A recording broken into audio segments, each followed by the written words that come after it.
नमस्कार। जय जय राम, जय सिया राम, जय हो बागेश्वर धाम सरकार, जय हो हनुमान जी महाराज। मेरे प्यारे सभी दर्शकों, हमारे जीवन में एक पिता का, एक बाप का बहुत ही महत्व होता है, क्योंकि जब बाप का साया ना हमारे सर से उठ जाता है, तब कोई कितना भी मजबूत इंसान रहे, कोई कितना भी टेंशन फ्री इंसान क्यों ना, उसके ऊपर जो विपत्ति का पहाड़ टूट जाता है, उसके ऊपर परिवार की जिम्मेदारियां बढ़ जाती है। और ठीक ऐसा ही आज के इस किस्से में एक 8 साल के बच्चे का मैं किस्सा लेकर के आया हूँ।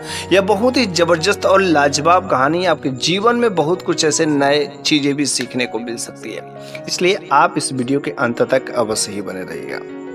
तो एक बार की बात है कि एक लड़का जिसकी उम्र जो लगभग 8 साल के आसपास में, और उस लड़के के माँ बाप बड़े ही छोटे से घरों में अपना जो रोजी रोटी का गुजर बसर करते थे। उस जो है पिता का, उस बाप का एक ही काम था कि वह रोज जाल लेकर के जाता और वह बगीचे में इधर उधर जो परिंदों को जाल में फंसाता, फिर उन परिंदों को पकड़ता और एक पिंजड़े में पैक करके वह जो है बेचा करता था और मार्केट में बेचता। उसी तरीके से उसकी रोजी रोटी चलती थी। एक दिन 2 दिन ऐसे हम सा इसका काम अच्छा चलता रहा, पैसे भी ठीक ठाक बनते थे। इस तरीके से जो बच्चा था उसको कभी कोई जो है कमी महसूस नहीं हुई कि हाँ किसी चीज़ की कोई कमी है। लेकिन जो 8 साल का बच्चा था तो वह अपने पिता के साथ में, बाप के साथ में, कभी कभी वह भी जो है उन परिंदों को पकड़ने के लिए तो तरीकों को लिए जंगल में किसी न किसी तरीके से जाया करता था और रास्ता तो देख ही लिया था। लेकिन एक समय ऐसा आता है कि उसके पिता के, उसके बाप की जो तबीयत खराब हो जाती है। जब तबीयत खराब हो जाती है तो इलाज कराया जाता है, अस्पताल में ले जाकर के एडमिट किया जाता है, भर्ती किया जाता है, लेकिन उसके बावजूद भी उसके कोई तबीयत में सुधार नहीं होता और आखिरकार अंतिम समय आ ही जाता है कि उसका बाप जब इस दुनिया को छोड़ करके चला जाता है। उसकी माँ और उस लड़की के ऊपर ऐसा मानो कि कितना बड़ा विपद का पहाड़ टूट गया। जो घर का संसार था वही जो संसार ही मेरा उजड़ गया। अब क्या हो गया? लेकिन चाहे जैसे भी हो, जो उसकी पत्नी थी अर्थात तो उसकी जो माँ थी, तो वो भगवान को मानने वाली थी, भगवान पर विश्वास करने वाली थी। जब वह बाप, उसके पिता उस लड़के के इस दुनिया को छोड़ करके चले गए तो कुछ पैसे जमा पूंजी जरूर थे, तो वह उससे जो है खर्चा पानी चलता था। लेकिन वह जमा पूंजी कितने दिनों तक चलेंगे? एक ना एक दिन तो खत्म हो ही जाएंगे। इस लड़के की उम्र जो है लगभग जो 10 साल के आसपास में हो जाती, तब तक जो खर्चा चलता रहता। लेकिन जैसे जैसे पैसे खत्म होते हैं तो उसकी माँ को भी टेंशन होते जाता कि आखिर कैसे घर का गुजारा चलेगा, खर्चा कैसे चलेगा।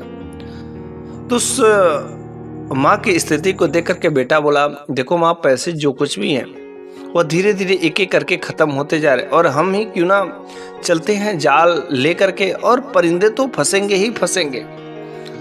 उसने कहा कि बेटा, क्या तुम जानते हो कैसे परिंदे फंसाए जाते हैं? तो उसने कहा, हाँ माँ, कभी कभी मैं अपने पिताजी के साथ में जाता था तो देखा तो जरूर था कि यहाँ कैसे पिताजी जाल लगाते हैं, थोड़ा सा देखा जरूर था। और कितने दिन नहीं फंसेंगे, कभी तो ना कभी तो फंसेंगे ही फंसेंगे। उस माँ ने कहा, ठीक है बेटा, जाओ और कोशिश करोगे तो जरूर एक दिन सफल होगे ही होगे। बस सुबह लड़का जाल लेता है और लेकर के निकल पड़ता है और जंगल में जाता है। जैसे उसके पिताजी जाल लगाते थे वैसे ही जाल लगाया, सीटी मारता था, लेकिन उसकी चाल कामयाब नहीं होती थी। जब उसकी चाल कामयाब नहीं होती तो बेचारा सुबह से लेकर के शाम हो गए, लेकिन एक भी परिंदे उसके जाल में नहीं फंसते। जब जाल में फंसते न, बेचारा बड़ा मायूस होकर के घर को लौटता है। उसकी माँ ने कहा, बेटा कोई परिंदा फंसा कि नहीं फंसा? उसने कहा, नहीं माँ, एक भी नहीं है। लेकिन वह माँ चाहती तो अपने लड़के को मना कर सकती थी, डांट सकती थी, बोल सकती थी कि मैंने तुमसे बोला था। लेकिन वह माँ जो बड़ी हिम्मत वाली थी, एक अच्छी माँ थी, वह माँ जो है उस बेटे को कही कि बेटा तू प्रयास तो किया ना, तू अपने काम में कमी नहीं न किया। अरे आज नहीं फंसेंगे लेकिन तू सीखेगा जरूर, कल नहीं फंसेंगे, 3 दिन नहीं फंसेंगे, 4। अरे लोग जो है अपनी सफलता पाने के लिए साल साल, 10-10 साल, 5-5 साल मेहनत करते हैं, और तुम तो बस एक ही दिन ना फेल हुए। बेटा तू लगा रहो और एक ना एक दिन तुम्हें सफलता मिलेगी ही मिलेगी। तुम उस चाल में कामयाब हो जाओगे और परिंदे फंसेंगे क्यों नहीं, फंसेंगे ही फंसेंगे। बस वो लड़का वही काम करता, अगले दिन भी जाता, लेकिन कोई भी परिंदा नहीं आता। लेकिन उसके मन का उत्साह, जो उसकी माँ जो हमेशा उसको मोटिवेट करती थी, जो एनर्जी देती थी, वह एनर्जी बूस्ट का काम करता था। वो डिमोटिवेट कभी नहीं हुआ, और नहीं तो वह खुशी से जाता था जाल लगाने, और फिर जो है कुछ भी नहीं मिलता था, चला आता था। 1 दिन हुआ, 2 दिन हुआ, 3 दिन हुआ, 4 दिन हुआ, ऐसे करते करते पूरे 1 हफ्ते बीत गए साहब, लेकिन एक भी परिंदा नहीं फंसता। 8वें दिन जब वो जाल लेकर के जाता है और जाल लगाता है और सीटी मारता है, तो एक परिंदा उसमें फंस जाता है। और वो अजीबो गरीब का परिंदा था, ऐसा परिंदा उसने कभी देखा ही नहीं था। वह उस परिंदे को लाता है। उस परिंदे का जो रंग था बिल्कुल ही अलग अलग रंगों में था, अलग अलग जगह पर। उसने सोचा कि चल ठीक है, एक परिंदा मिला है और इसको अगले दिन ले चल के मार्केट में बेचेंगे। तो कहा ठीक है, जैसे भी हो, जो भी हाथ लगा है कुछ तो पैसे मिलेंगे। लेकिन शाम का समय जैसे ही होता तो वह जो है परिंदा जो है, जो कई रंगों वाला पक्षी था, वह जो एक अंडा देता, और ठीक अंडा भी वह 5-6 कलरों से मिल करके बना हुआ था। वह सोचता कि अगर ये अंडा दे रहा था तो बड़ी अच्छी बात है। वह जो है उस अंडे को ले चल के कहता कि ले चलते हैं बाजार में और बेच देंगे। तो वह हाथों में अंडा लिए हुए लेकर के जा रहा था।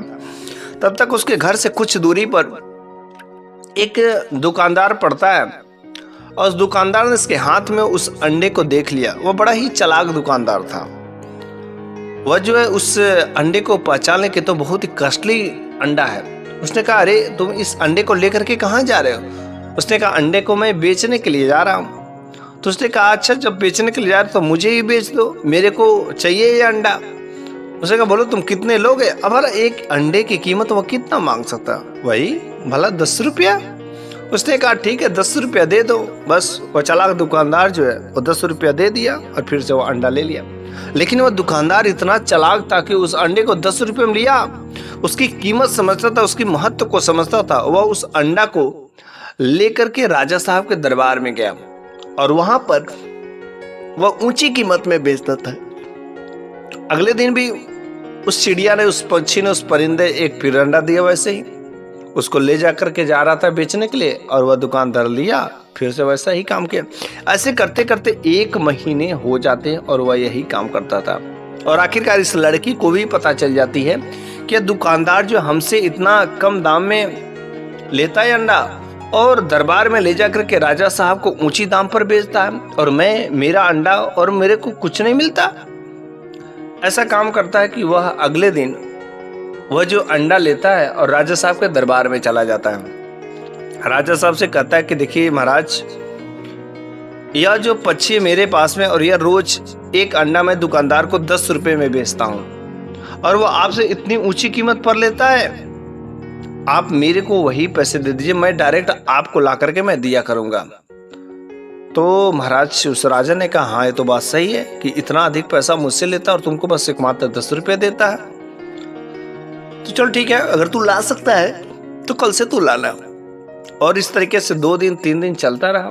लेकिन यह चालाक दुकानदार था, उसने सोचा कि उसकी चाल कामयाब नहीं हुई। तो वह जो है राजा साहब के पास में जाता है और राजा साहब से कह रहे, महाराज अरे आपका बुद्धि कहीं घास तो चरने नहीं गया ना? अरे वह लड़का आपको, वह जो रोज अंडे देता उसके पास से जो पंछी है, जो परिंदा है, आप उस परिंदे को ही क्यों नहीं खरीद लेते? और खरीदने की क्या बात है, आप तो राजा है, महाराज है यहाँ के, वह आपका सेवक है, और आप किसी चीज को मांग ले, उसकी हिम्मत क्या कि वह मना कर दे? ऐसा हो ही नहीं सकता, आप उस परिंदे को ही मांग लीजिए। उसने कहा, हाँ यार तो बात तुमने ठीक है, उसको बार बार आना भी नहीं पड़ेगा और घर पर ही रहेगा तो अंडा भी मुझे मिल जाएगा। फिर अगले दिन उस लड़के को बुलाया जाता है और महाराज ने उस लड़के से वो उस परिंदे को मांग लेते हैं। उस लड़के की इतनी हिम्मत नहीं होती कि महाराज से उस परिंदे की कुछ जो कीमत मांगी जाए, वैसे चला जाता है। बड़ा ही बेचारा थोड़ा सा मायूस होता है, दुखी होता है कि एक परिंदा था, उससे जो कुछ पैसे आते थे उसी से खर्चा चलता था, लेकिन अब तो वह भी चला गया। अगले दिन से फिर से वही अपना जाल उठाया और जाल उठा करके चल गया वही परिंदों को पकड़ने। लेकिन अब कुछ तौर तरीके जरूर सीख गया था, और उस दिन अच्छे खासे जो है परिंदे उसमें फंसे। और घर पर आया अगले दिन मार्केट में लेके गया, बेचा और फिर वह उसका जो कारोबार चलने लगा, वो परिंदों को पकड़ना सीख गया और इसे करते करते वह अच्छा खासा पैसे कमाने लगा। जब वो अच्छा खासा पैसे कमाने लगा तब फिर से उस दुकानदार को पेट में गुड़गुड़ी होने लगती है। करी इस साला कैसे इतना अच्छा पैसे कमा रहा है, इसका तो काम धंधा बड़ा अच्छा चल रहा है, फिर से कोई ना कोई तो चाल इसके साथ चलनी पड़ेगी। वह दुकानदार जो महाराज के दरबार में गया, उसने कहा महाराज महाराज वो जो लड़का है ना बहुत ही चालाक है, बहुत ही होशियार है। आपको अगर सोचिए एक अंडा मिलता है, आपको रोज अगर 2 अंडे मिले तो कितना बेहतर होगा। तो वह राजा था ना थोड़ा सा मंद बुद्धि का था, किसी के भी बातों में आ जाता था। उसने कहा हाँ लेकिन 2 अंडे कैसे मिलेंगे, तो एक ही दे सकता ना। उसने कहा हाँ 2 अंडे मिलेंगे अगर आपके पास एक और ही ऐसा जो परिंदा रहे तो। उसने कहा यार ऐसा परिंदा कहाँ मिलेगा। उसने कहा देखिए आप जो उस लड़के से कहिए जो चिड़ियाओं को पकड़ता है, उससे कहिए वह अवश्य ही ला करके दे देगा। महाराज ने उसको अगले दिन दरबार में बुलाया और कहा कि देखो बेटा तुमने जो एक मेरे को यह चिड़िया ला करके दिया इस परिंदे का, और ठीक ऐसे ही एक परिंदे के समान जो मेरे को एक और परिंदा मेरे को चाहिए, क्योंकि डॉक्टर ने बोला अगर तुम ऐसा काम नहीं करोगे तो सोच लो मेरे राज्य में तुम्हारा रहने का कोई अधिकार नहीं है, राज्य से निष्कासित कर दिए जाओगे। बड़ा ही हैरान होता है वह आकर के अपने मम्मी से कहता है कि देखिए जी ऐसी ऐसी बात है। उसकी जो मम्मी थी वो बड़ी ही हिम्मती थी, बड़ी ही साजिद। उसने कहा देखो बेटा इसमें घबराने की क्या बात है, भगवान पर तुम भरोसा रखो, और राजा ने तुम्हें तो 40 दिन का समय दिया, अभी 40 दिन बहुत है, और तुम यदि भगवान पर भरोसा रखोगे अपने काम में दिल और जान से करोगे तो तुम्हारे लिए वह भी काम जो को बहुत बड़ा असंभव नहीं है होगा। और बस उसकी जो माँ थी हमेशा जो उसको कभी डिमोटिवेट नहीं की, उसने अपने बेटे को हमेशा साहसी बनाया, साहस का ही ज्ञान दिया। फिर वह परिंदा अगले दिन पकड़ने चला गया। 1 दिन हुआ, 2 दिन हुआ, हर तरीके के परिंदे फंसते थे लेकिन वैसा परिंदा हाथ नहीं आता था। 1 महीने बीत गए, बेचारा वह बड़ा ही चिंतित था कि अगर वह परिंदा नहीं मिलेगा तो फिर से हम लोगों को राज्य से निष्कासित कर दिया जाएगा। लेकिन ऊपर वाले की ऐसी करिश्मा हुई कि एक दिन ठीक वैसा ही परिंदा जो उसके जाल में आ जाता है। बड़ा ही खुश होता है कि अब तो चल ठीक है, अब हम लोगों के जान में जान तो आई। अगली सुबह होते ही वह लड़का जिस परिंदा को लेकर के महाराज के दरबार में जाता है, महाराज महाराज महाराज परिंदा मिल गया। राजा ने देखा हाँ यार तू तो बड़ा होशियार है, तुमने इस शर्त को पूरा कर दिया। उसके बदले में उस राजा ने उसे कुछ धन दौलत दे करके विदा किया, क्योंकि उसकी शर्त जो है पूरा हो गई। लड़का आया घर पर बड़ा खुश हुआ, लेकिन जब इनाम के बारे में पता चला उस दुकानदार को ना तो बड़ा ही जलन हुआ कि महाराज ने उसको इनाम दिया। अब फिर से उसके दिमाग में तिगड़मबाजी शुरू हो जाती है कि आखिर वह क्या हो, कैसे क्या करेगा। तो उसने कहा कि देखो कुछ ना कुछ तो चाल चलनी पड़ेगी। उससे पता नहीं क्यों उसका धन दौलत जब घर वृद्धि होने लगा तो उस दुकानदार को बड़ा ही जलन होने लगा।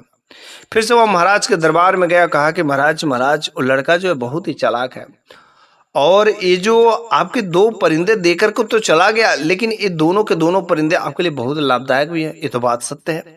लेकिन इन दोनों के दोनों परिंदों की उम्र जो लंबी नहीं होती है।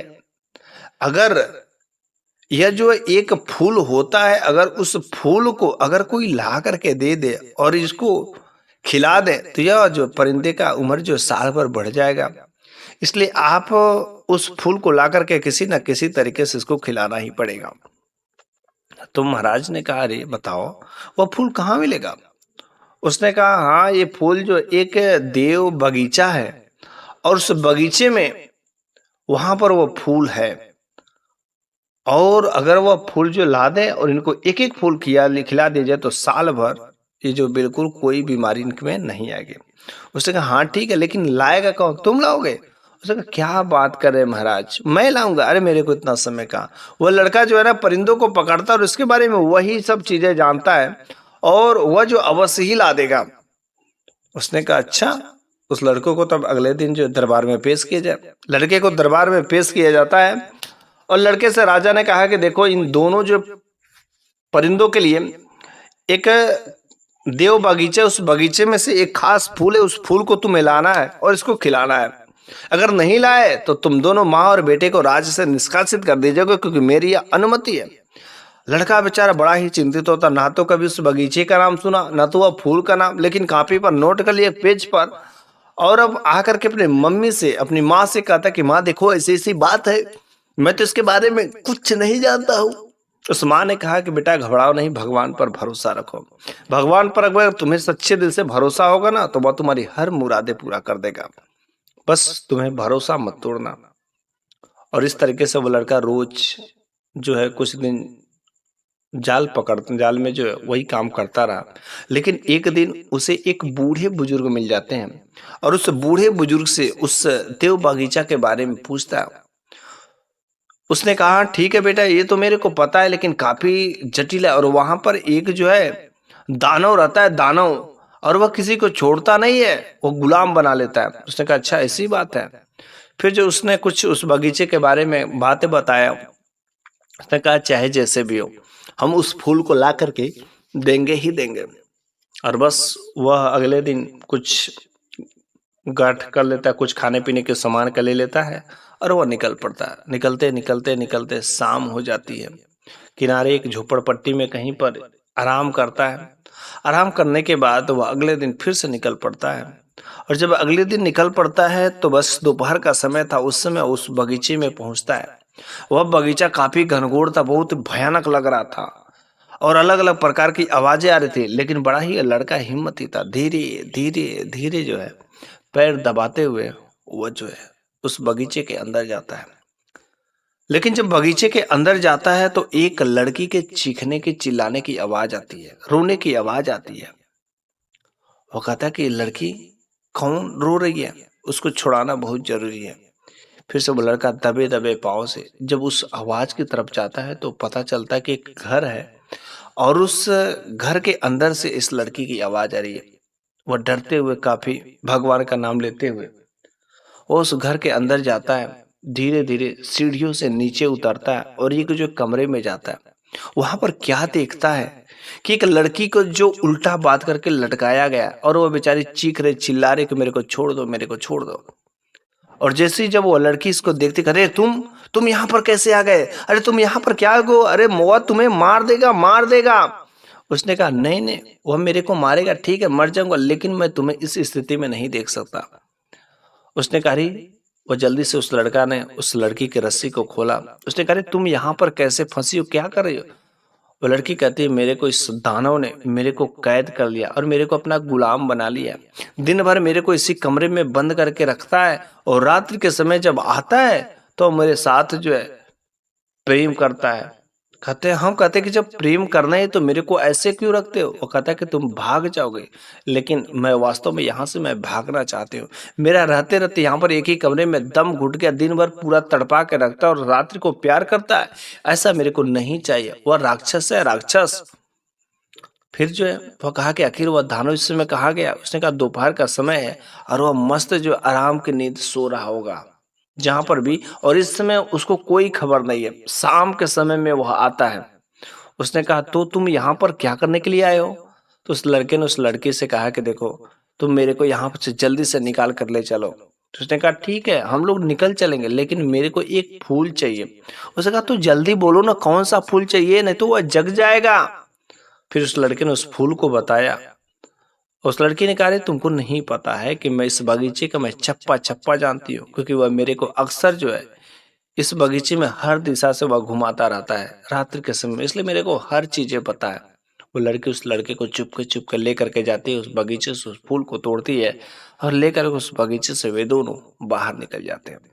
जब बाहर निकल जाते हैं और लड़का अपने घर चला जाता है, लेकिन वह लड़का जब अपनी माँ को बताता है ऐसा ऐसा बात, तो वह माँ थोड़ी सी आश्चर्यजनक जरूर होती है, लेकिन वह कहती है कि बेटा तुमको अगर भगवान पर भरोसा होगा ना तो कोई तुम्हारा बाल बांका नहीं कर सकता। कोई कितना भी तुमको बर्बाद करना चाहे, मारना चाहे, कोई कुछ भी करना चाहे, लेकिन जब तक खुदा तुम्हारे साथ में, वह भगवान के साया तुम्हारे साथ में, कोई साला तुम्हारा बाल बांका भी नहीं कर पाएगा, कुछ नहीं उखाड़ पाएगा। उस लड़के के साथ में भगवान की कृपा रहती थी, हमेशा ऐसा साक्षात भगवान उसके साथ में रहते थे।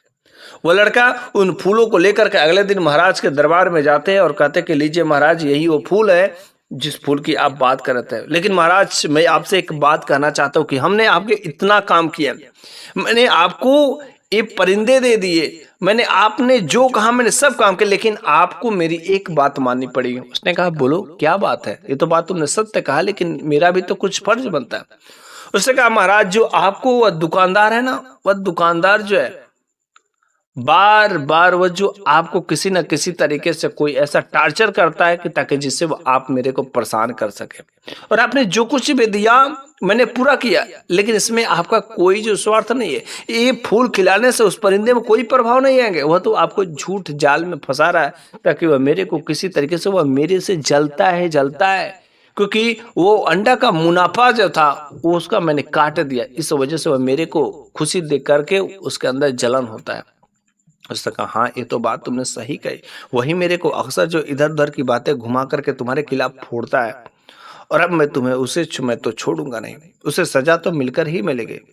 राजा ने तुरंत उस चालाक दुकानदार को दरबार में बुलवाता है और सारी की सारी बात बताता है। कहता है कि तुम इस लड़के का तरक्की को देख करके तुम्हें रहा नहीं जाता, तुम मेरे को इसके प्रति भड़काते, और तुमने जो कुछ भी कहा इस लड़के ने कर दिखाया, लेकिन अब तुम्हें इसके बदले तो सजा मिलेगी, क्योंकि तुमने इस लड़के को बहुत ही परेशान किया। बेचारा इसके 10-12 साल उम्र है, और 10-12 साल की उम्र में तुम क्या क्या टास्क दे देते हो, और मैं भी तुम्हारी बातों में आकर इसको परेशान करता रहा। और फिर उस राजा ने उस चालाक दुकानदार को जेल खाने में बंद करवा देते हैं, और इस लड़के को ढेर सारे पैसे दे करके इसको विदा करते हैं। और वह लड़का घर पर जाता है, खुश होता है, अपनी माँ को वो पैसे देते हैं, और फिर वो अपना काम जो ऐसे चालू कर देता। तो मेरे प्यारे सभी दर्शकों, आज की यह कहानी आपको कैसी लगी है कमेंट बॉक्स में जरूर बताइएगा। अगले वीडियो में कुछ ऐसी ही नई जबरदस्त कहानी अवश्य लेकर के आऊँगा, तब तक लिए धन्यवाद।